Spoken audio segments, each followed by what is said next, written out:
Dunphy.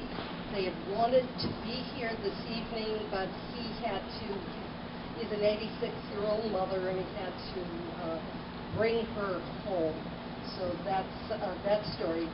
And also Zita and Noel, who no longer own the OIC, but sold it to Jack and Laura Dunphy, is they are traveling, but they work very closely with us to present this evening, and we want to thank them. We also have fabulous sponsors such as it's the Laughing Dog. Is that the correct title for the Smiling Dog? Forgive me. The Smiling Dog, and the Laughing Dog is the bike shop. And she provided the coffee. Dean's Beans, actually, she brewed the coffee, but Dean's Beans provided them. And we need to all give a good shout out to Dean's Beans, who has been recognized by the Nobel Committee in Norway. And also the, yes, very excited. Miller's River Cafe provided the hopefully ice-cold lemonade. And Mary, Bohemian Kitchen, we are so very thankful. And Laura with the Maple Grove Farm. Trailhead is also a sponsor along with Miller's River. And so many other people who work to make this a success today. Unfortunately, we were supposed to be all grouped over there where the air conditioning is. And the problem is we needed the Wi-Fi to run this. And Tim was here earlier checking, you know, kind of like with a guy searching for water. He was searching for the Wi-Fi. And he was dowsing, that's correct. And this was the spot, so blame the Wi-Fi. But afterwards, when we have the formal reception and we all jump in and start eating, I think it is a little cooler over there. So we are going to start off today's, this evening's event with Tim. And once again, we're so grateful that we have the Cohen Mitchells with us for as many years as we did. They have been incredible leaders in this community. And Rachel Everlasting is also one of our sponsors. Thank you. And you brought your smoothies. Okay, I'm looking forward to that. Ice cold smoothies, I would presume. Okay, Tim, are you ready? A benefit, this is also a benefit for the Orange Cultural Council in Yes Biz. And at some point you can describe what Yes Biz is, though many people here pretty much know. All right, well, thank you.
Good evening, everyone. Can folks hear me all the way in the back?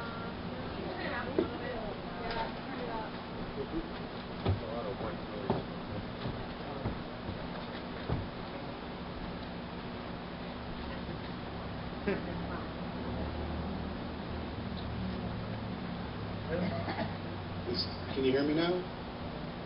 Yeah? All the way in the back? Okay. Barely?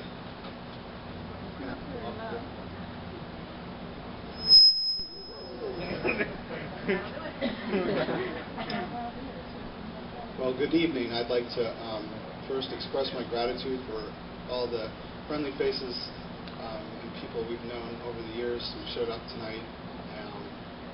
It means a lot to, speaking for myself, it means a lot to me, and I'm sure it means a lot to Joanie as well. And I'm opening for her tonight, although she doesn't agree with me on that score. But this evening is a great honor for me because I inherited from my great aunt, Catherine Bruce, a love of genealogy. She passed me all of her papers when she died, and I'm really one of the only ones in my family that has taken an interest in it. And learning about my 3 times great uncle George Story has been a delight. And I was privileged this February just to go to a retrospective of his work at a museum in Connecticut as a part of the 150th anniversary of the Civil War. And they had lecturers from the Metropolitan Museum of Art and other people that are familiar with his body of work. And they had collections from all over the country. They had an armed guard, because they had some of the Lincoln portraits. And among them was a portrait from the Clark Museum in Williamstown, and also from Smith College Museum, as well as museums in New York, the Smithsonian, Chicago, Berkeley, other places.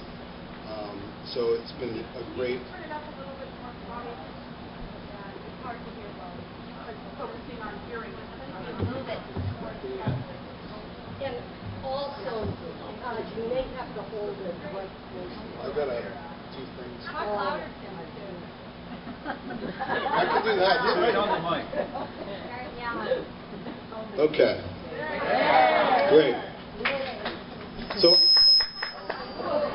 just to give you a note of background, when George Henry Story died in New York City in 1922, his sister-in-law, who was never married, who came to work with him when his wife passed away about 15 years prior, she collected all of his things, all of his furniture from his studio, all of his papers, newspaper clippings, pieces of memoir, notes that he made about his own paintings and those of some of his peers. And she went back to New Haven, Connecticut, where George Story was originally from, and her great niece used to listen to her tell stories about George Story. And this niece in the 2000s took it upon herself to collect all these papers and do a lot of research to find out what they all referred to, because he would often make references to people, a Dr. So-and-so. No one, of course, being so far back in time, no one knew who those people were. So she actually took it upon herself to make copious notes and do a lot of research. And I have a copy of what she put together. And the challenge for me this evening is to condense something like 260 pages down to a manageable 35, 40 minutes of his words. Everything I'm going to say tonight is in his own hand, his own words, including the politically correct and not so politically correct observations of the time. We have to remember this was 1835 to 1922, and most of the period I'm going to be talking about focuses around the era of the Civil War. I've put together a program which you can look at your leisure with some of his life events, the key life events, some of the people whose portraits he painted, as well as some of the portraits he's copied, because in those days one of the ways you learned to be an artist was you copied the great works, or works in general. One of his great loves was mixing paint and discovering what artists had used to get certain colors. So among a lot of his notes are, magenta and Venetian red and so and this much and that much. And he was so into it, he spent quite a few months trying to figure out how Rembrandt created 17 shades of black. So I'm going to give his words to you tonight and share some images of some of his work as well as from the time period. Loud?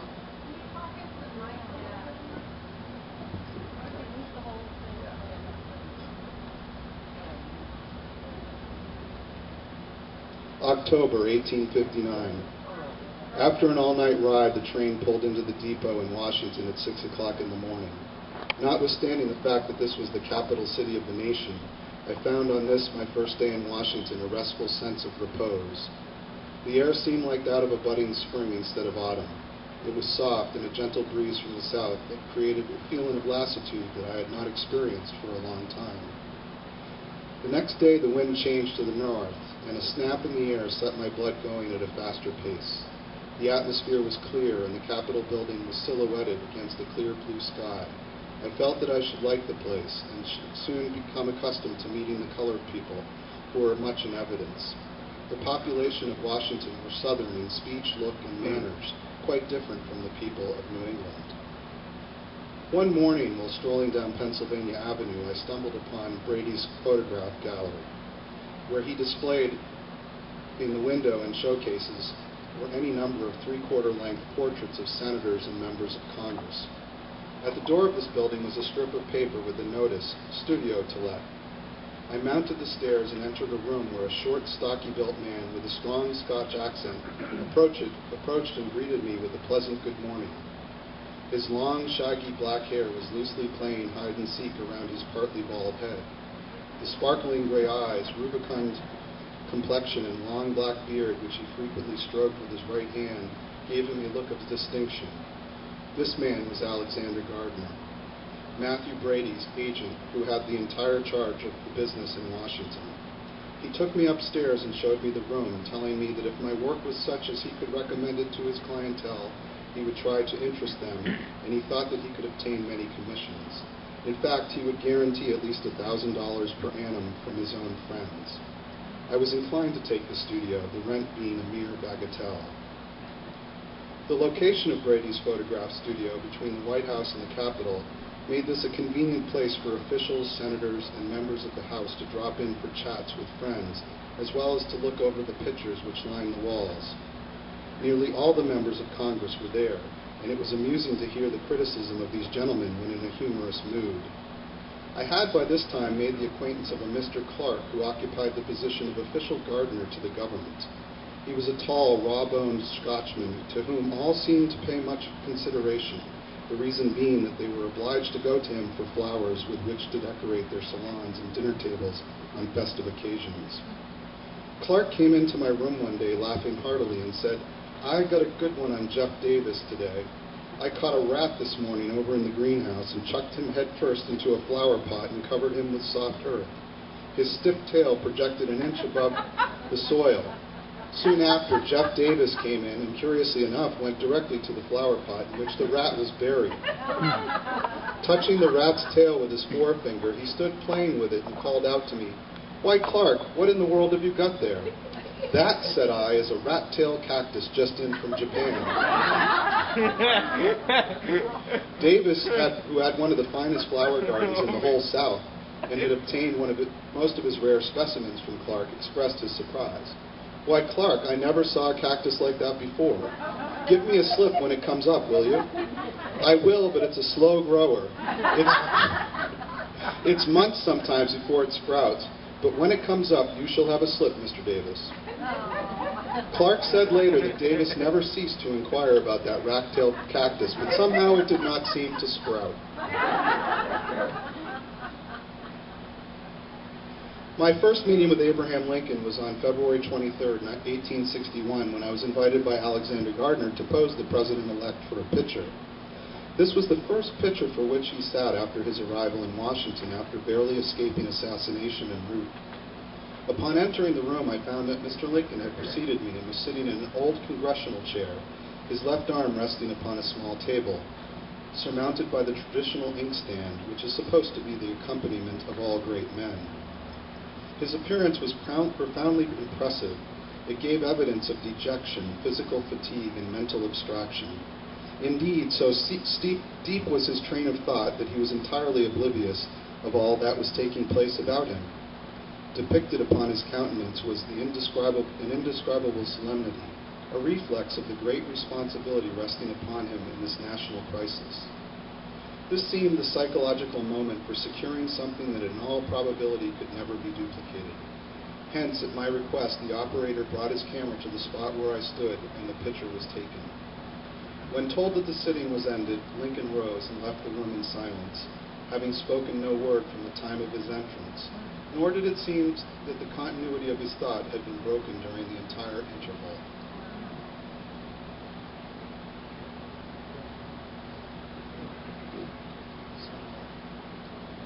I was born on the bank of the Quinnipiac River in the good old state of Connecticut on the 22nd day of January in the year of our Lord 1835.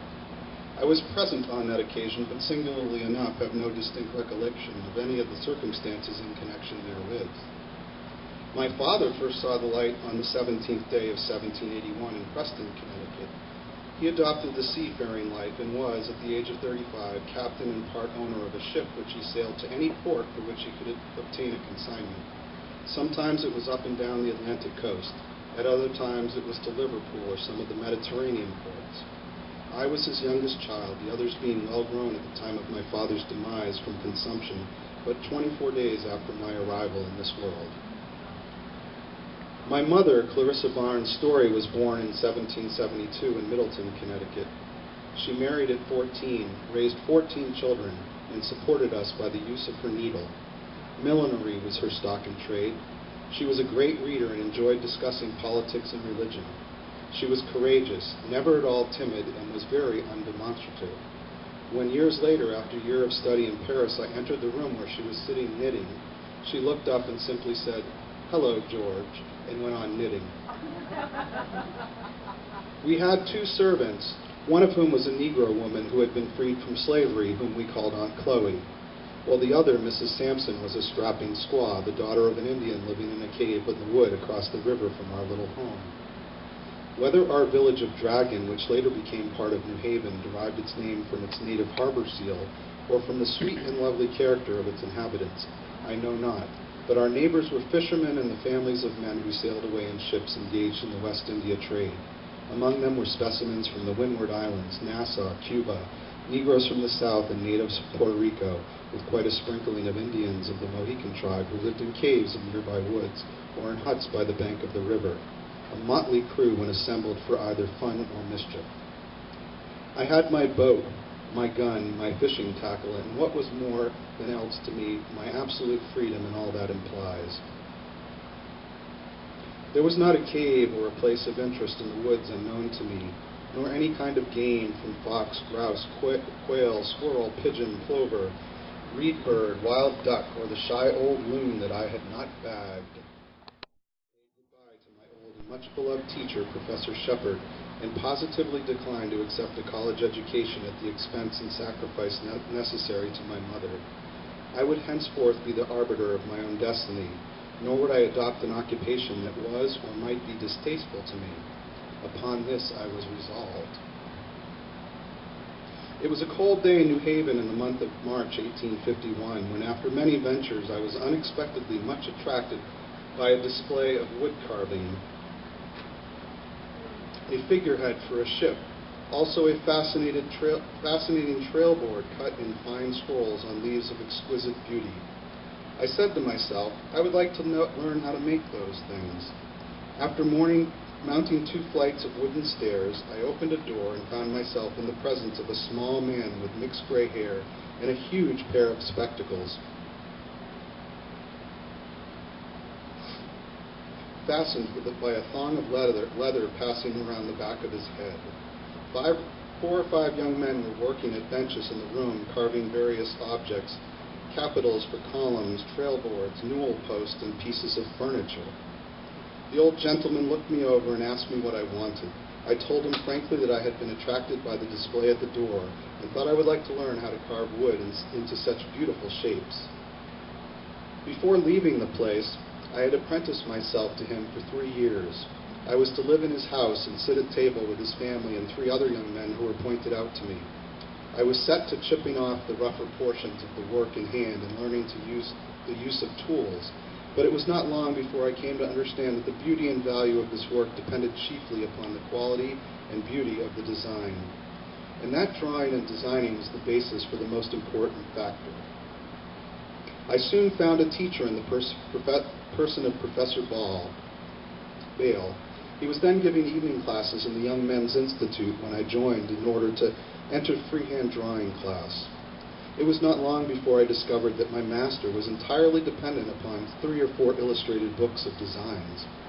I decided to take some drastic action that would lift me out of the rut in which I was then working. The old steamboat, the Traveler, left New Haven dock at 11 p.m. for New York. And without communicating my plans to my fellow students, I went down to the boat every Saturday night, paid $1 for my passage, and quietly slipped into a bunk in the gentleman's cabin with my sketchbook under my pillow. At 5 o'clock the next morning, we pulled into Peck Slip, near which most of the old foreign ships docked at that time. After a good breakfast in Fulton Market, I set to work sketching at close range or at a distant view until my sketchbook was replete with a variety of studies of figureheads, trailboards, and cabin decorations, that when I showed them to the boys, they were amazed, and dear old Pop Northrop was puzzled beyond expression. My new and fresh designs were adopted, and I soon became the designer for much of the work which was done in the shop. The shop windows in which were displayed pictures of various kinds frequently proved most attractive, but one day I saw there what appeared to be a very beautiful landscape. The artist's name was on the picture, and I sought him out and asked him to take me as his pupil. He declined. So I asked another artist, W.O. Stone, also refused to take students, but referred me to Charles Hine. So it was that I entered the studio of Charles Hine, with whom I spent 2 of the happiest years of my life. I continued to work at wood carving in the forepart of each day and devoted the afternoons to my painting. At last a commission was received for a portrait which was carefully painted, too carefully, but my client was pleased. With what elation was my first $50 received for a portrait painted by my own hand. Other commissions greatly encouraged me to set up my easel for myself in accordance with the advice of my master. At the age of 21, I married. In 1858, having some acquaintances and family connections in Portland, Maine, I was established in a studio on its middle street. That autumn, I took a heavy cold, and the doctor advised a retreat from the damp, cold sea air to the drier atmosphere of the country. That winter and the next summer were spent in the little village of Norway, Maine, where I made some very interesting acquaintances. Among these were Sylvanus Cobb, then writing serial stories for the New York Ledger, William Wirt Virgin, a lawyer, later a general in the Army, George Beale, who afterwards became a Major General, and Colonel Harry Rust. Twice a week we came together by agreement for a whittling bee. We were also to bring something fresh in the way of literature, a good story, anecdote, or an idea. Summer came, not bringing with it the health and strength for which I had hoped. Deciding to try a more genial climate, I packed my trunk, took leave of my friends, and purchased a ticket for Washington, D.C., leaving my wife with my sister until somewhere in the sunny South a suitable place for the winter could be found.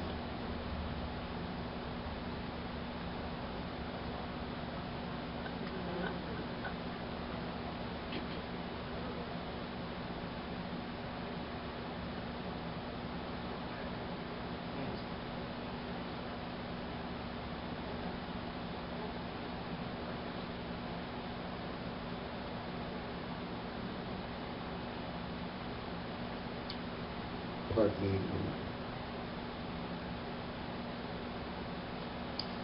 It was now the 4th of March, 1861, and all preparations had been made for the inauguration of President Lincoln. General Scott, who was in command of the militia forces, had taken precautionary measures for the protection of the president. My second view of Lincoln was 9 days after I posed him for his photograph, when I stood within a few feet of him at the base of the buttress on the east front of the Capitol, from which he delivered his first inaugural address. Mr. Lincoln stepped to the front, holding his tall silk hat prominently in his hand. Senator Douglas, who was sitting close by, reached out and took the hat from Mr. Lincoln and held it during the delivery of his inaugural address. It was not until his owner had taken the oath of office that the Venerable Chief Justice of the Supreme Court that the senator graciously returned the hat to Mr. Lincoln, who bowed his acknowledgement with thanks. It was later reported that Colonel Douglas said that if he could not be president, he could at least have the honor of holding the president's hat. At the close of the ceremonies, the procession, forming as before, returned to the President's house where Mr. Lincoln met General Scott, by whom he was warmly greeted. The doors of the White House were then thrown open, and thousands of persons, I among the number, rapidly passed through, shaking hands with the President, who stood in the reception room for that purpose. Following the inauguration and its ceremonies, Lincoln's first public function was an evening reception at the White House. And even among the anxious events of the day we were anticipating, from the pleasure of the occasion, a little relief. There were still a few of the old set at Mrs. West's boarding house round table, and among these was a young man of about 25, who, true to the instincts of his Southern birth and breeding, entertained the most bitter hatred toward the people of the North, myself excepted. He was one of those who had sworn that Lincoln should never be inaugurated as President of the United States, and had even declared that he would like to see him shot. While preparing to attend the reception, which was a public function, I overheard this man, much to my surprise, say that he was going since he wanted to see the rail splitter at close range. When we were alone, I took advantage of the first opportunity that presented itself to ask him if he really expected to carry out the intention, and his reply was, "Yes, why not? Well, in the first place, you have openly declared that you would like to see Mr. Lincoln shot, which is as good or bad as saying you would like to kill him yourself. If you have the opportunity and the courage to do so, and were willing to take the responsibility. This is a social function with which you have nothing whatever to do. You propose to present yourself to his presence in the light of a friend. You accept the hospitality of a man whom you avowedly hate, and enter his home under false pretenses. Take my advice and remain at home. Do not misrepresent Southern breeding and Southern chivalry by committing so flagrant an act of discourtesy under any pretense whatever." Thus we separated, and this being the evening set for the reception, our party soon repaired to the White House. There the President's tall figure loomed up above the crowd that was pressing on to extend expressions of goodwill and loyalty to the new head of our government. As we approached, the President gave me a look of recognition, and when the name of my wife was spoken, an attractive little woman of only 5 feet 3 inches, she raised her large, expressive eyes to meet Mr. Lincoln. And he read there in an instant all that he felt she would like to say. Reaching out both of his hands, he took one of her plump little ones in his and spoke so kindly a welcome in that one moment that the remembrance of it was a glad joy that cheered her through the journey of life. At that moment, his eye glanced over her head and to someone beyond. Looking up, I observed the young man whom I had enjoined to remain at home sliding along the back wall and taking a sidestep in an endeavor to pass by and through the room without paying his respects to the President. Lincoln read his intention and raised his right hand, still holding fast to Mrs. Story's with his left, and said aloud in a mild but impressive tone, "Young man, no one passes through this room without shaking hands with the President." Not knowing what might occur, I immediately stepped directly back of the young man, who, discomfited and abashed, slunk away after shaking hands with Mr. Lincoln. The company gathered in the East Room had not the brilliancy of the former ones, being devoid of a certain element of gentle courtesies, beauty, and, if it may be admitted, courtly grace reflected from the association and familiarization with foreign customs. We still had the splendid and impressive giant intellectuals of Pitt, Fessenden, Douglas, and a great coterie of statesmen such as Seward, Wells, Stanton, and their beautiful companions, as well as many accomplished women from the North. Had it not been for the impending shadow of war, which could not be eliminated, no matter how loud and brilliant the music from the Marine Band, the evening would have been a joy to all present.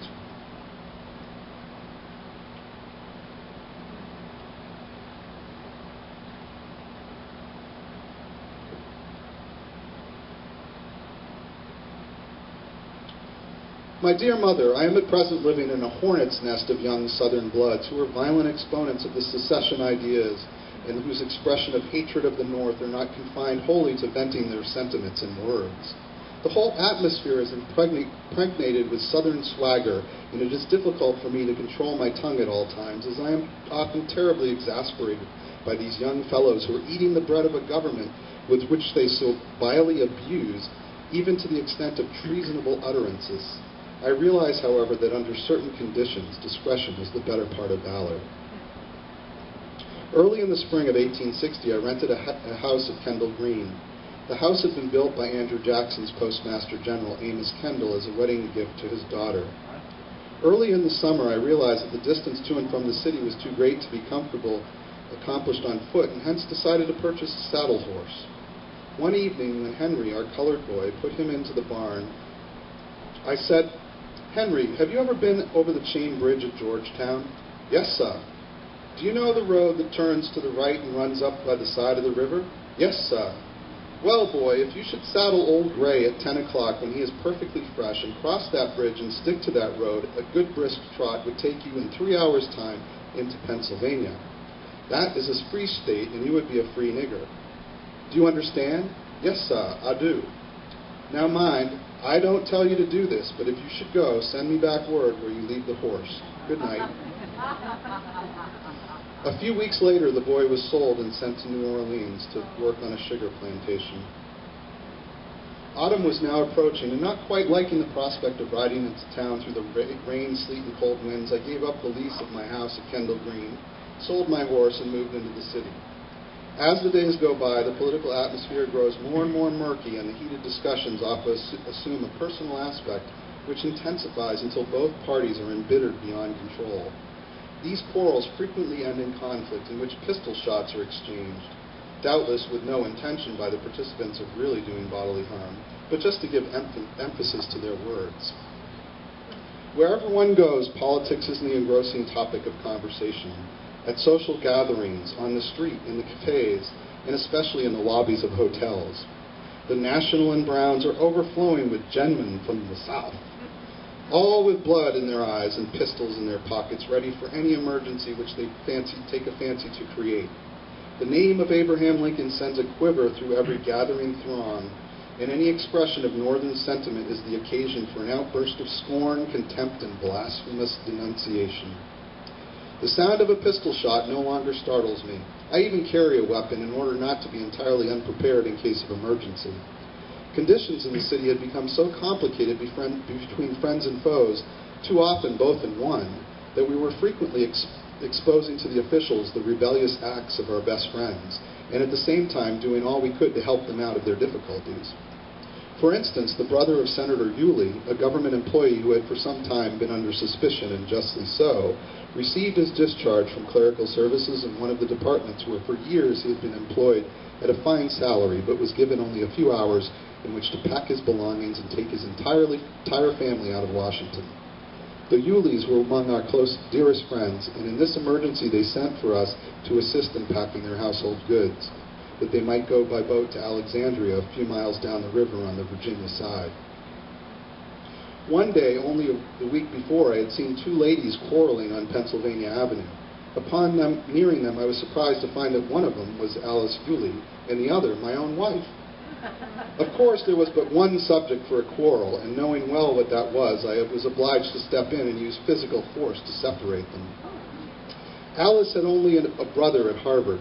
He loved the life of a student and was strongly attached to the people of the North. He cared nothing for the institution of slavery, but was importuned by his father and his uncle, Senator Yulee, and badgered by his sister Alice, who was as rabid a secessionist as lived on this side of the Potomac. Between them all, this fine specimen of young manhood, who really had no interest in the Southern cause, was driven nearly wild. Later, against his own judgment and volition, he entered the ranks of the enemy, crossed the Potomac, joined Colonel Lee's Black Horse Cavalry, and was killed at the First Battle of Bull Run. Soon after this affair, being out for a stroll, I met one of our young bloods coming unsteadily down the avenue in the early evening hour. Swaying up to me, he exclaimed with a maudlin way, "My dear boy, I never was so full of Southern fire in all my life as I am tonight." "Well, Billy," was my reply, "I never saw you quite so drunkful before, but of course I didn't know that it was about Southern fire. I thought it was Kentucky rye." Shortly after this, I saw coming down the avenue early one evening what the boys used to call a prairie schooner. It was drawn by two dust-covered mules, tired and worn as they dragged on, nearing the end of a long and wearisome journey. The old canvas-covered wagon was fully 40 feet long and was full of household goods. In the midst sat a poor, haggard-looking woman fanning herself with her apron. On her front seat was a middle-aged man with a broad, trim slouch hat drawn well over his keen gray eyes.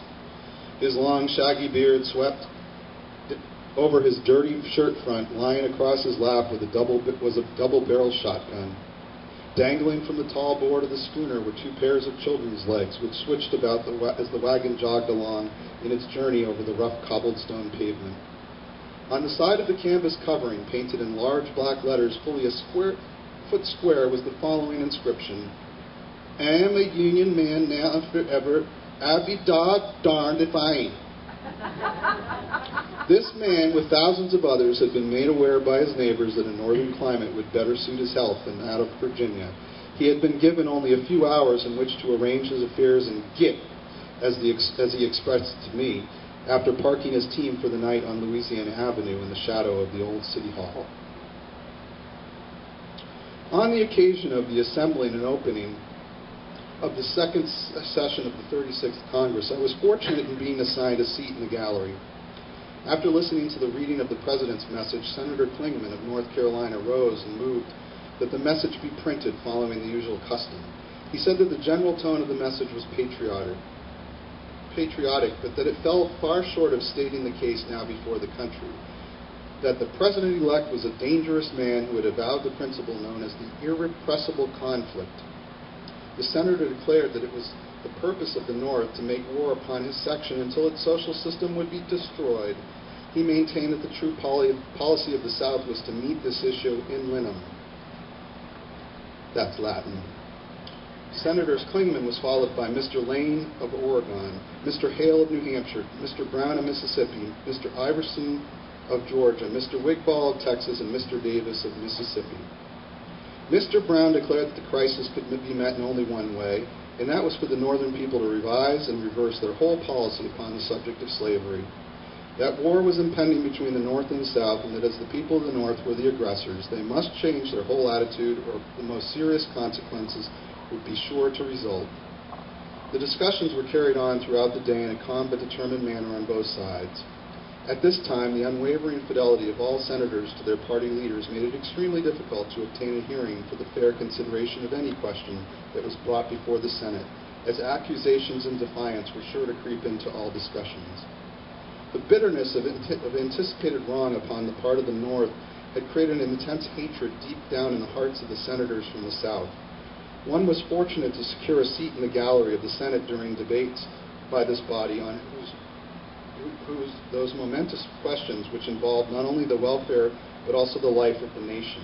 It was a rare privilege indeed to listen to such men as Stephen Douglas, William Pitt Fessenden, Charles Sumner, Senator Doolittle, and other brilliant speakers from the North, as well as the rampant Bob Toombs, the calm, sophisticated Jefferson Davis, the cynical Mason of Georgia, Mason of Virginia, Slidell of Louisiana, Gooley of Florida, Senator Clingman of North Carolina, and a host of never-to-be-forgotten succeeders of lesser note.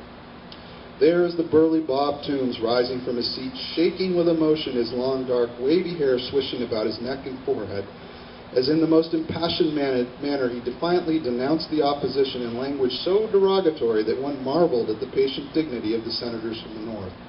How clearly does the figure of William Pitt Fessenden of Maine stand out in the bright sunlight of my memory. This tall, well-built statue of intellectuality and gentle manliness would, in the most simple and impressive way, begin his argument, make clear as a day point after point, and then lead slowly on with increasing vehemence until a final burst of eloquence carried conviction to the hearts of his hearers. The delegates of the Confederate Congress are to assemble on the 4th of February in Montgomery, Alabama, and on the same day, the Peace Convention is to assemble here in Washington. Verily, the world moves. Since the opening of Congress, I have listened to almost every speech of importance that has been made in the Senate, and to many that have been delivered in the House. Sometimes my feeling has been only a dogged indifference. At times, I have been wrought up in a frenzy of excitement. Ex-President Tyler will be the leading spirit of the Peace Convention. The Evening Star recently gave a very humorous account of a scrap which took place between Senator Clingman of North Carolina and another gentleman in one of the antechambers of the Senate. Senator Clingman was said to have been pretty roughly handled and would probably be unable to finish for some time the speech which he had commenced. The next morning, soon after my arrival at the studio, I received a call from a friend who formally introduced Senator Clingman. I recognized him at once, notwithstanding his badly disfigured countenance. "Ah," I said, "and does the senator come for his portrait?" pretending not to see the marks upon his face. No, I just want you to fix me up." "Why, dear Senator, I'm not a doctor, I'm a portrait painter." Yes, that is out these discolorations, my dear Mr. Story. I met with a little accident, and I was told that you could paint out these discolorations. I desire to finish a speech which I commenced in the Senate yesterday, but it will be impossible for me to do so under present conditions. Can't you help me out a bit with your skill in mixing color? You might be able to do away with these, unfortunate decorations. "Very good, Senator. My palette is set, and if you will stand up here in a good strong light, we will see what can be done." In half an hour, the colors were matched up pretty cleverly, and my subject was joyously happy with the transformation. He adopted my suggestion that he brush his bushy dark brown hair well over his forehead in order to shade his face while speaking. That evening, the Star contained an ample apology for the misstatement, saying that they had been entirely misled in the matter and regretted exceedingly that their city editor should have been led into such an error. Furthermore, they stated that the honorable senator had appeared in the Senate in his usual robust health and manly beauty, without a scar or blemish, and had finished his speech in his usual eloquent and dignified manner. He came to me every morning at 10 for a retouching of the color, and in this way, the defect was concealed from the public until he had completely recovered. The portrait of Secretary Howell Cobb and that of his wife, which I commenced early in the autumn, were finished and shipped to Alexandria a few days prior to the Treasurer's resignation. When he handed me a check for $800 on the Cochrane Bank, telling me it was the last check he should draw in the United States of America. It was after the adjournment of the Peace Convention that Colonel Lander came one day to my room wearing his Indian costume. This was a buckskin, trimmed with all the braid and small trinkets. Accompanying him was Kit Carson, the guide in nearly all of John Fremont's explorations. This Indian fighter, scout, and celebrated hunter, Kit Carson, better known to a larger number of Indian tribes than any other white man, was short, square-built, with broad head not over large. His hair was only slightly mixed with gray. He had little to say, but was a keen observer, nothing escaping his steel-gray eyes. His manner in this respect was not unlike of an Indian, although he had nothing of the Indian in his look. It was probably the frontier alertness of mind that gave him this appearance. It was custom of the Indian chiefs in those days to come to Washington to consult with Great Father in the White House, and Colonel Lander brought two of them to my studio to see a sketch recently made of the colonel in costume. It was merely a curiosity to them, however. A few days after the inauguration, a commission was given me to paint a cabinet portrait of Attorney General Bates of Missouri. The secretary had an interesting personality. When he took the chair for the first sitting, I somehow had the feeling that he was looking right through my mental diaphragm. As he stood up and down, I ventured the very improper question. "Mr. Secretary, are we to have peace or war?"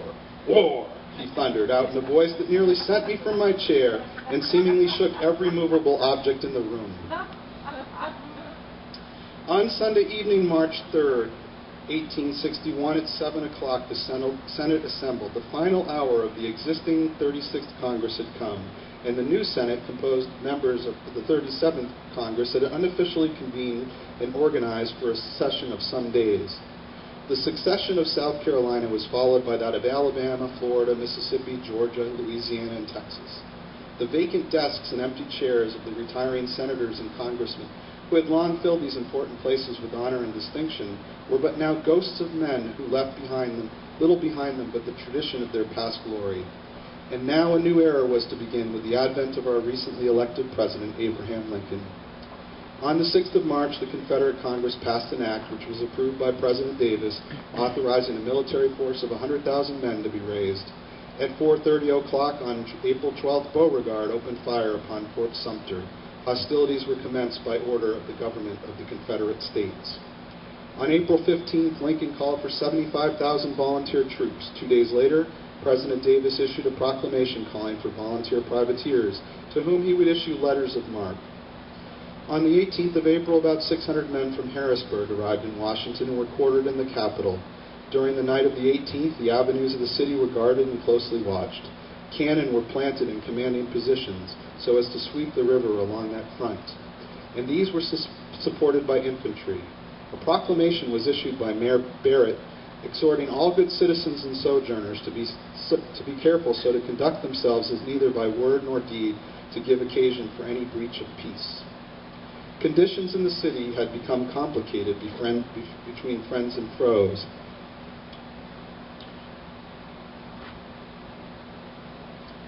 Nearly every day we bade goodbye to some friend who was avowedly going to take up arms in the Confederate cause. The common expression of parting was, "Goodbye and God bless you, but if you come south with a sword, you will be welcomed with hospitable hands to a bloody grave. I know my duty, you must judge of yours." This scene repeated itself day after day, and it was truly tragic. Among the reports was one that the rebels were gathering a large force beyond Arlington Heights with which to surprise and capture the city of Washington under the cover of darkness. The rumor created great consternation among the more timid inhabitants, as well as considerable unrest on the part of officials. The cause of our alarm was not so much the aggressiveness of the rebels as the inefficiency and weakness of our own defense. The government immediately sent out a request for all loyal citizens to arm themselves with such weapons as they were able to procure, and upon a given signal they were asked to repair to the nearest public building for its defense. These places had already been provisioned for a siege of some days in the hope that if an attack were made, they might be able to withstand it until relief came with the arrival of troops from the north. The patent office was but a few hundred feet away from my room, and my only weapon was a 6-barrel Colt revolver. After careful examination, this weapon was kept within reach of my hand. During these days of isolation, the city was unusually quiet, but feelings of suspense, anxiety, and rest were evident upon every side. The prices of provisions advanced to double and 3 times their usual rate, and flour went from $5 to $18 per barrel. On the 5th day of our isolation, a meeting of the citizens was called to listen to addresses from the President and members of the Cabinet. They were to speak at 3 o'clock in the afternoon from a balcony on the south front of the post office building. At the appointed hour, the street, a narrow one, was packed with people from every station in life. The Marine Band promptly struck up the national anthem, following it with Hail Columbia as a large flag was unfurled over the official group. It is my impression that Mr. Seward, the Secretary of State, spoke first. He called attention to the singular and accidental conditions that existed and begged the citizens to remain calm and undisturbed by the wild rumors which were floating about the city, and which were, in part at least, without foundation. Be loyal and put your trust in a government that has been your support and comfort in the years that are past. Soon the troops will arrive from the north and all will be well. Mr. Seward was followed by the President, who spoke calmly, forcibly, and to the point. His speech was like that of a father to his children. He established confidence and renewed hope and trust in the government. After Lincoln came Secretary Bates, who proceeded to lash the Confederates and their conspirators, as well as all others who failed to do their duty to the country. At the conclusion, the band played, the officials retired, and the citizens dispersed. There was nowhere to go, nothing to do. The city appeared to be practically dead. On the 27th of April, the 7th Regiment arrived in Washington by way of Annapolis and came marching up Pennsylvania Avenue with all the precision of a step of a dress parade. The soldiers were received with demonstrations of joy as well as wild enthusiasm on the part of the citizens. The next day, another body of troops arrived, and they were made up of one half of the Rhode Island Regiment, 1,200 strong, commanded by Governor Sprague, and the Butler Brigade of nearly 1,400 men under Colonel Butler of Massachusetts. These troops were met at the depot by the 6th Massachusetts Regiment, then stationed at the Capitol. After the strain of the past 2 weeks of uncertainty, this march up the avenue was a joyous sight. The Rhode Island boys were in a fine, sturdy set of young men, full of energy, and the governor, mounted upon a beautiful dapple brown horse, looked the young enthusiast that he was. The citizens gave them their grateful appreciation and a full share of applause as these soldiers passed through the crowded streets on their way to camp. The camp for the 6th was on the eastern side of the city, the 7th having gone to the north on 7th Street where they were to be stationed. Day after day, soldiers came pouring into the city, and the campfires burned brightly. Thus was depression driven from our hearts, and we were stimulated to do our part for the country we had learned to love so well. The morning after the arrival of the Rhode Island Regiment, I took my sketchbook and went out to the camp with the intention of making a sketch of the colonel. As seen coming up the avenue the day before, mounted on that steed which had swayed and pranced under his controlling hand and spur, the governor's appearance had been both picturesque and attractive. At the camp I was halted by a sentinel to whom I gave my card, at the same time requesting to be shown to the tent of the governor, Colonel Sprague. A tent of ordinary size was pointed out, and approaching the orderly at the entrance, I inquired for the colonel, who was invited to enter. Within sat a young fellow, tipped back in an old chair, both feet resting upon the wooden table, and a large half-smoked cigar between his teeth. "Can you tell me where I can find Governor Sprague?" was my inquiry. "Yes, here he is. What do you want?" The halo which had surrounded him faded out of sight in a moment, and I simply requested permission to make a few sketches about the camp entirely for artistic purposes. "All right, go ahead. Sketch as much as you please. Good morning." I walked back to town disenchanted. I saw more of a camp life later, but oh, in my heart, how thankful I was for every blue coat. The Union soldiers were a great moral support to a man who for months had stood alone, with a fire in one eye and discretion in the other. It was not long after this meeting with the picturesque colonel that I had had the pleasure of painting a small portrait of Miss Kate Chase, the lady who later became wife of Colonel Sprague. Miss Chase had made little effort to conceal her disappointment over her father's failure to secure the nomination for the presidency. I had already painted for Brady, ahead of her father, Secretary Chase, to be used by the banknote company. Reaching home one afternoon just after my visit to Colonel Sprague's camp, I encountered upon the stairway of our landlady, who gave me a piece of startling news relative to the movement of troops in Virginia. Feeling quite sure that our own government was not informed of the matter, I pondered how such news should have come to the ears of this gossiping old woman who dared brag about it to me. I asked my wife to prepare some light refreshments and invite our neighbors up that evening for a game of cards. A small bowl of punch was likewise brewed, so subtle and strong that it would set wiser tongues than those of our guests a-wagging. These acquaintances, always happy to accept our hospitality, were promptly on hand, but before their departure that night, they had divulged the fact that their son was in close communication with the Confederates on the other side of the Potomac.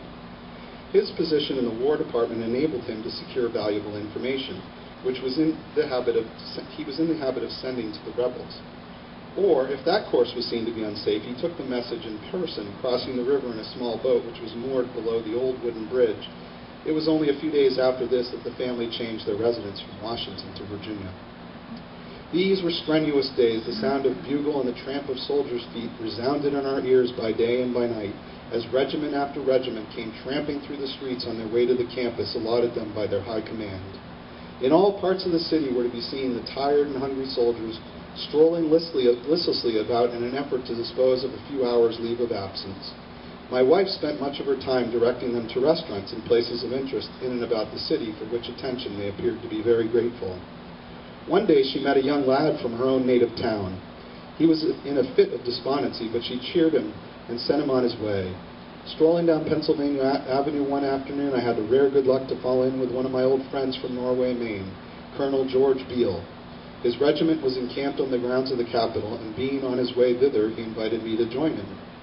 The 6th Massachusetts Regiment occupied the Capitol building, which, as we approached, stood out in bold relief against a mass of moonlit clouds, giving to it a picturesque majesty. The sentinels on their round of duty were passing to and fro in the shadow of this temple. On our way through the camp, I recognized many familiar faces, and my heart went out with sympathy to those boys far away from home and friends on an errand of fate. After bidding good night to the colonel, I mounted the steps of the Capitol and saw the illuminated haze and smoke overhanging the numerous camps and floating far away over Arlington Heights, beyond which there lay a mystery of doubt, suspense, and anxiety for the future of our country. We were not unconscious of the fact that a glistening line of bayonets rested in the shadow of those hills, awaiting our approach. A regiment of soldiers arrived late one evening and went into camp in the shadow of the old city hall. Early next morning, the smoke from their fires came stealing into our windows, from which could be seen a sorry-looking crowd lying about upon the bare ground or turf, some sleeping, others rolling about in a semi-conscious state of bewildered surprise. Keenly alive to all that was taking place, I went over to the camp and saw there what appeared to be the dirtiest lot of vagabonds of all nations, kinds, and creeds that was ever rolled into one bundle. One fellow was trudging along with his arms full of wood, which he had stolen from a nearby fence. His task was to replenish the fire under the great iron kettle where breakfast was cooking. The poor devil was a bundle of rags with the dirt baked in. "Where the deuce did you come from?" was my greeting.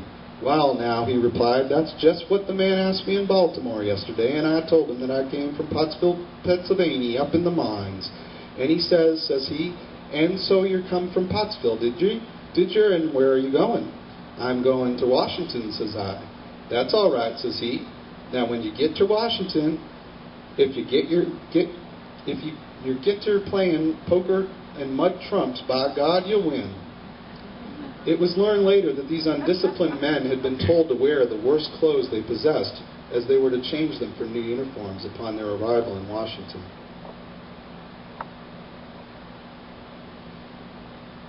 My Lincoln portrait.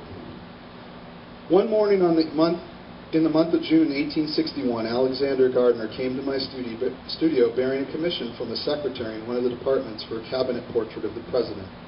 This was to be painted from a photograph made by Gardner. My response was that Mr. Lincoln was too important a person and too difficult a subject to be painted without a sitting, and unless he could be induced to come to the studio, I should not care to undertake the portrait. If, however, sittings could be secured, I would be only too happy to execute the commission. Mr. Gardner thought this could be arranged, but a few days later informed me that Mr. Nicolay, who he had hoped to enlist in his behalf, told him frankly that the President's time was too fully occupied to grant the request. If, however, it could be accomplished without disturbing Mr. Lincoln and would be of assistance to me, I might come to his office during business hours and sit there and sketch or study the President to my heart's content. I thought this an opportunity and went the next day by appointment to Mr. Nicolay's office in the White House and was ushered by him sans ceremony into the presence of President Lincoln. When I entered the room, Mr. Lincoln, his back to the window, was seated at a large, flat, low desk, which did not obstruct a half-length view of his person. Standing before him was a visitor with whom he was conversing. The President raised his eyes a moment, saw me, gave a nod of recognition, and a benign smile of welcome. At the farther end of this spacious room, a door opened into the living apartments of the family, while on the right were large doors leading to the hall through which all business callers entered or withdrew at the close of an interview. At the left were large windows opening upon the lawn and garden in the rear of the White House. Through these windows one saw an unfinished monument that gave much promise, and beyond it the Potomac's glistening waters reflecting the bright light of the summer sun.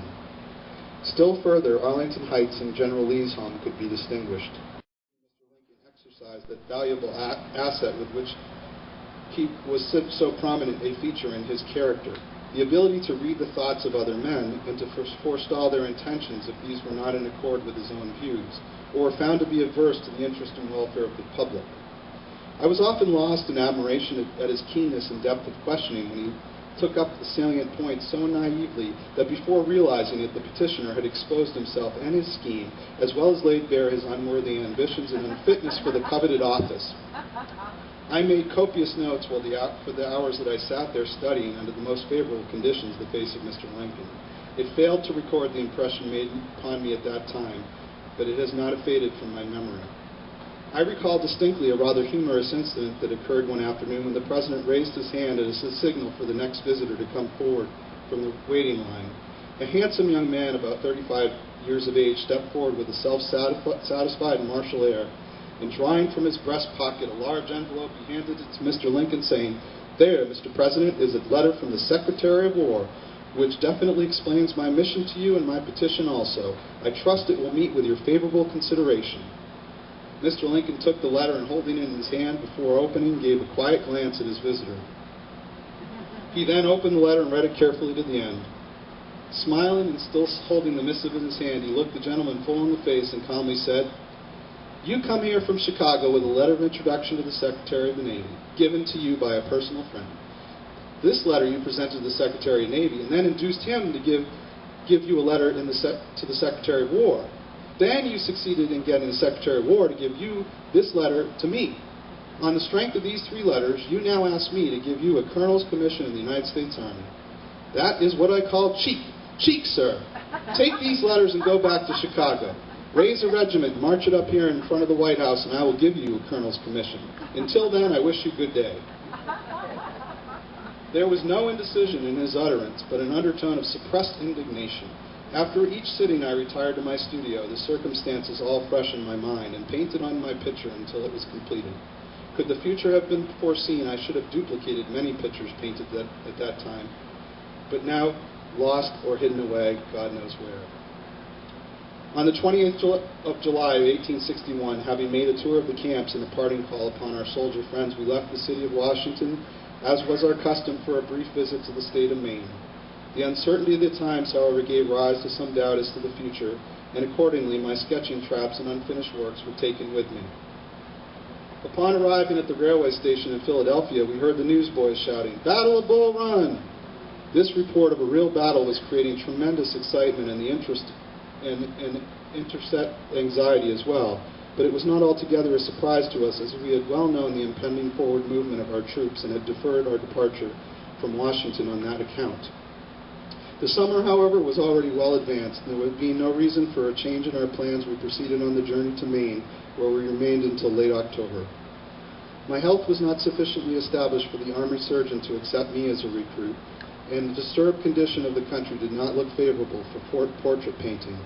Hence, I decided to make a radical change in my plans and consequently engage a voyage on the staunch ship Pride of the Sea to Santiago de Cuba.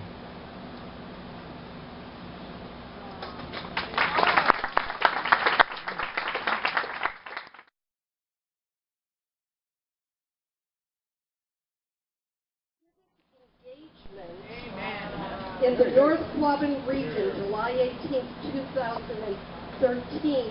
And I think we will all agree that this couple has been just fabulous in terms of civic engagement, and this is something we all need to step up to the plate or to make this region what we all have a vision for it being, which is just one of the best places on the planet.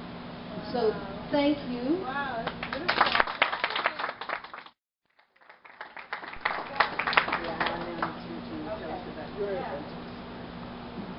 So, I know Kim thanked you, but I'll thank you again because he always teased me last spring that I kind of snuck out the back door and went to Washington, D.C. without telling anyone what I was going to do. So now I have the opportunity to share with you my dream job that began last May. And I feel very blessed. So thank you all for the opportunity. Tim, I thought you said you had one on the top. Yeah, Joanie, is the mic turned on? Yeah, it is. Yeah, I can hear it. it was on. Better? Better? Yeah. Okay. So just for people who don't know, I'm just going to set a little context before I tell you exactly what I'm doing. I was a Peace Corps volunteer 26 years ago, and I went to Haiti and Paraguay as an early childhood teacher trainer. And the Peace Corps has 3 goals. It's all about world peace and friendship. And they do it by helping people in other countries, developing countries usually, meeting their need for trained men and women in different disciplines. It's about promoting a better understanding of Americans for people around the world. And then finally, to bring parts of the culture, the attitudes, the language, the food, the experiences back to Americans to educate Americans about the world. And when I was a volunteer, people were usually right out of college, but recently, older people are joining the Peace Corps, and so the average age has actually gone up. The average age is 28. There's 7% of people over 50. It's the new thing to do when you retire. A lot of people have college degrees because of the skill level people are requesting, and that's kind of what I'm going to talk about. And that's just a little bit about who goes into the Peace Corps. We have usually between 7,000 and 8,000 volunteers who serve for 27 months in a given space over time. And this is what volunteers do. They work in education as the largest sector, and that's where I work. and health, community economic development, environment, youth development, agriculture, and then there's a few other things. Okay. So really do talk right on this. And then here's a little bit about where we work. Mostly, as from the beginning, we're 51 years old, so when John F. Kennedy started the Peace Corps in 1963, Africa is still the biggest region of the world where we send Peace Corps volunteers. So this is what I do. So now I'm going to talk a little bit about what I do. I'm the literacy specialist for the Peace Corps. Prior to my arrival at Peace Corps, they did not have a literacy program. They had ad hoc countries doing early grade reading and early literacy work, but there was never any kind of shape or form or vision or curriculum. Luckily, I found out about this job and it kind of fell in my lap, and was asked to be the literacy specialist at Peace Corps, and it was a job I couldn't say no to because it was kind of like what I had prepared myself to do all my life. After having worked in Massachusetts, in the Eastern Caribbean, in Haiti, Namibia, all around the world doing early education and early literacy. So I work for the Office of Overseas Programming and Training, which is called OPAC. And our mandate is to train volunteers and host country nationals who train volunteers to do the work of the Peace Corps. So there's the language training, there's the cross-cultural training, but the main thing that Peace Corps volunteers do every day is a job. So you might be an education volunteer and you work in a school, or you work in a community non-formal education setting. You might be a health volunteer and work in a clinic, or you might work as a roving caregiver. And my job is really to develop and lead the vision for the Peace Corps about how we're going to help USAID, which is the United States Agency for International Development, World Vision, Australian Aid, and all the other non-governmental and bilateral agencies reach a goal of 100 million children reading at the end of third grade by 2015. And so these agencies approached the Peace Corps and said, gosh, you have 8,000 volunteers all around the world for 2 years of work. Can we work with you and really start to get more involved in helping promote early grade reading and early literacy? And so the Peace Corps said, yeah, but we don't have anyone on staff that can lead that project. So they said, well, if you find someone, we'll pay for their salary and we'll start moving. So I started my job, as you know, a year ago in May, to kind of say, okay, it was, what do you want to do? And I said, well, what I think we should do is develop training for people who then train volunteers to work in early grade reading and early literacy. So here's a little bit about kind of what I do, but I'm going to talk a little more specifically about what I've been doing. So there I am. This was my second field visit to the Gambia, which is in West Africa. And I was there for 3 weeks. And this is pretty typical of what I do when I go overseas. When I'm not overseas, I'm in headquarters in Washington, D.C., developing strategic plans, developing training materials, evaluation plans, and ways in which to set up a program and monitor the results so we can say that we contribute to 100 million children reading by 2015. The Gambia, there's a third-year volunteer called a volunteer leader named Joe who works at the ministry. And this team and I had 3 weeks of intensive work together to do a number of things. The first thing we did was visit volunteers at their sites to see exactly what they were doing. So the first thing I did was kind of an assessment. What's going on in literacy, and how do they teach literacy in this country? Well, it turns out in the Gambia they use a British program called Jolly Phonics, even though no children speak English. They speak 5 native languages. So that was the first piece of information I needed to find out. Okay, you're teaching in English, but no one speaks English. What's the role of Peace Corps in that? So let me take that data into my head. So we went around, we visited sites. There's a volunteer asking the little boy, and I'll I'll show you the next slide about what he wrote. There we go. So this is part of my data gathering. Okay, here we go. This is English, believe it or not. So this was his version of copying what he saw on the board. Important note here, if you're a literacy person, is that the teacher herself is not a native English speaker, so the translation that goes from her teacher book to what gets on the board to then what goes into the little boy's notebook is a little bit jumbled, right? And so there's a lot of things there. You can make out the word jump, you can make out the word kite, you can, there's the word ready, there's a bunch English words, all kinds of interesting things. So this is very typical. This is what I saw in Guyana, this is what I saw in the Gambia, this is what you see usually when English is not, it's the medium of instruction, but not the language that people speak to each other. So this is usually what I do during the first week. I do kind of like an assessment diagnosis to see what's happening in classrooms. And it's really, really interesting. So he was very proud to show me some of his pictures. Kids were awesome. They loved to have their picture taken. And you'll see here, there's very phonics-based literacy instruction with English language again, and the vowels and the letters. And the craziest part of this, and I apologize for the word crazy, it's not maybe not fair, is that the teachers themselves do not pronounce English particularly well. And then again, they are teaching first, kindergarten first, second, and third graders the English language. So then again, I go back and say, so what's the niche? What is the best thing that Peace Corps could do? Well, because volunteers live in rural communities for about 24, 25 months, depending on the length of their training, they really, one, they learn the local language of the community that they're in. Two, children love them. Children love to be with them. When I was in Haiti and when I was in Paraguay, when I wasn't in the school, there was usually about 24 young children on my porch, just watching the white woman.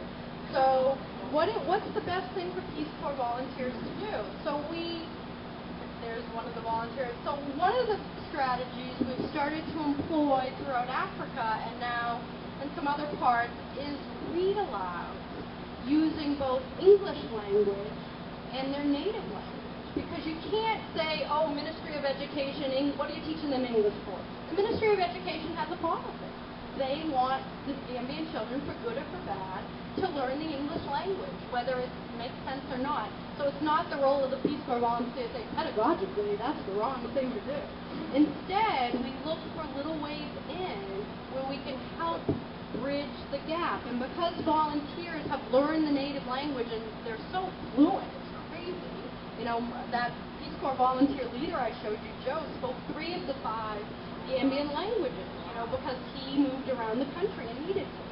So what we do is we think of strategies to help them be like the in-between, between a native language and the official language of the country. This is a session of a read aloud where Tanya, the volunteer, and her co-teacher, that's the other important thing I forgot to mention, Peace Corps volunteers never teach alone. The whole notion of a Peace Corps volunteer is capacity building. And so you always have at least one host country national, or what they call their counterpart, with them. And she has a lovely relationship with her counterpart, and they together would do read aloud as a strategy to introduce both the English language, but then to decode it in the native language. And in that classroom, there were 3 different languages present. So that teacher and that volunteer together had to master 4 languages to have a class. Yeah, pretty impressive. So here's some more of what a typical Gambian classroom looks like. It's a predominantly Muslim country, and this teacher did something incredibly controversial, which other Gambian teachers really questioned when we had, I'll show you later, when we had a big teacher training. She took out the desks and the chairs, because none of them fit. Some of them were too big, some were too small. They got in the way. She put the kids on the mat.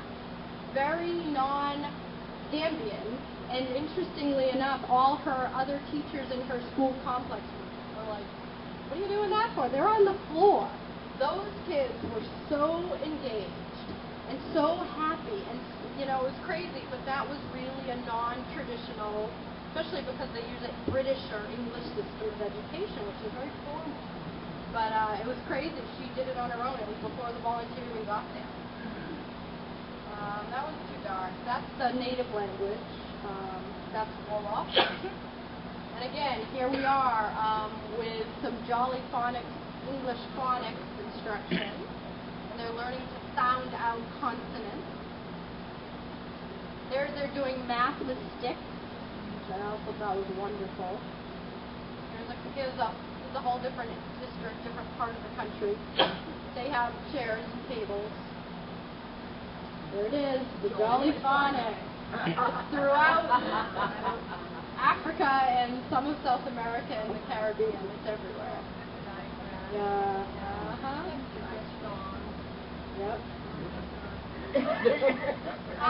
Jolly. It wasn't particularly jolly.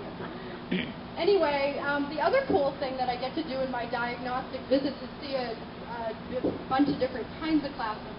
This is a classroom that's actually an annex classroom paid for by the Muslim cleric because they could not get children to go to the government-run schools.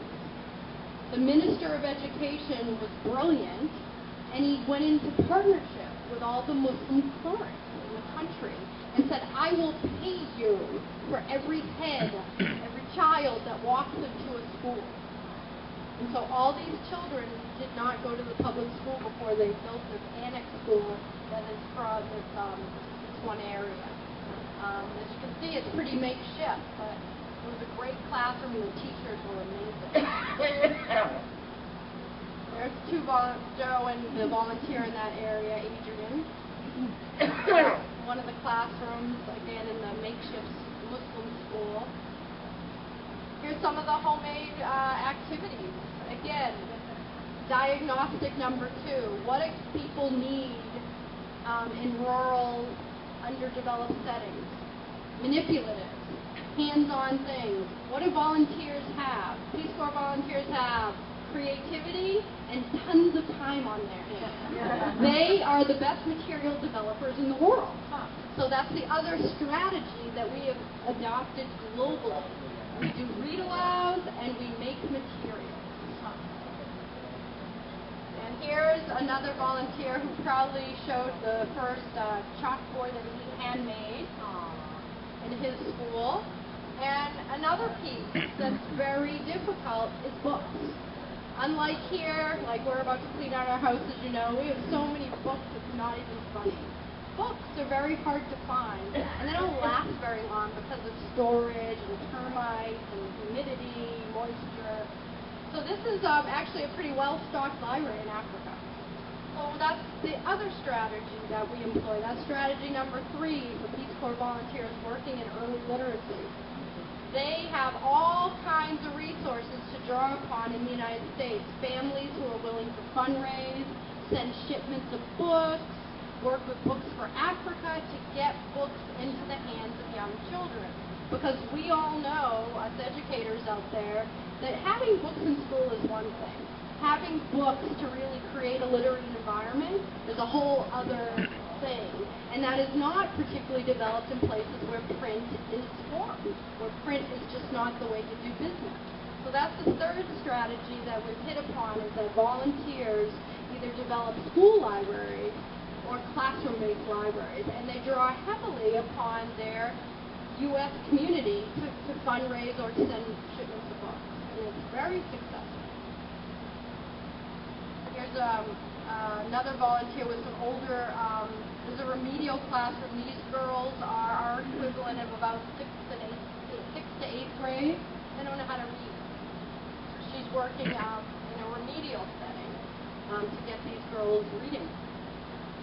She has a particularly well-stocked library. Look at that. That's the best one I've seen so far. Another piece of the Gambia. Strategy number 4. For us educators, we also know that reading books, great.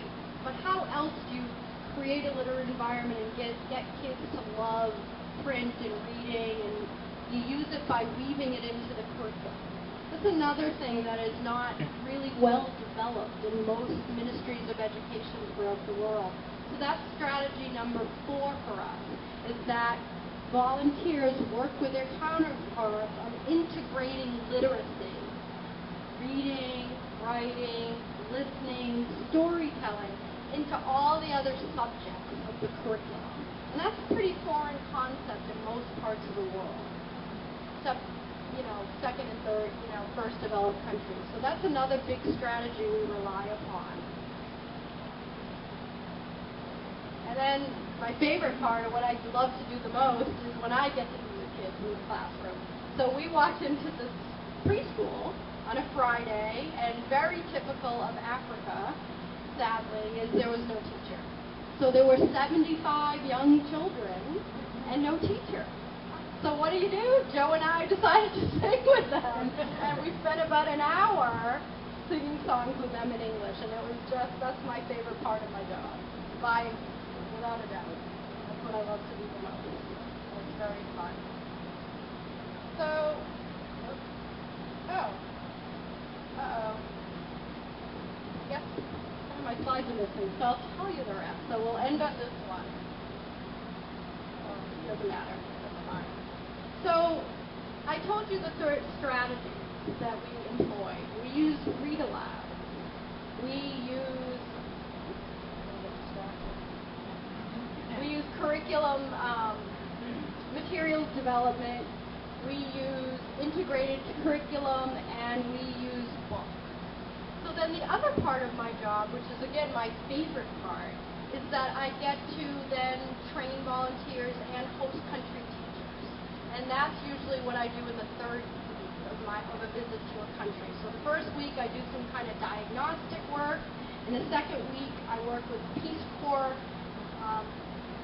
staff who are working in literacy, who are training volunteers, and who are doing the support when volunteers are at their site. And then the third week, we do an intensive institute for about 40 or 50 counterparts with the volunteers, where we introduce our 4 strategies. And we spend a really long time and I thought I had slides, and I apologize. I had a bunch of pictures showing how we teach, show volunteers the different techniques that then they in turn train their counterparts. And that's probably the most rewarding part of my job, and probably the most rewarding part of being a Peace Corps volunteer. When you work with a counterpart for 2 years, and you slowly have the mutual transfer of experience. So the volunteer shares something about integrated curriculum. The teacher shares something about her culture or the way that they do it in their setting. And that's really the most exciting part, and it's the place where I get the most gratification, is to interact with groups of teachers. So in the Gambia, there were about 60 teachers, 25 volunteers, and me and the staff that you saw in the first slide. We spent an intensive week teaching them how to do a read aloud. Most of those teachers had never seen a children's book, nor did they know how they would actually teach children with a children's book. So we spent about 2 days, and I'm not exaggerating, teaching them how to read a children's book to children, and then how to use it as a teaching tool.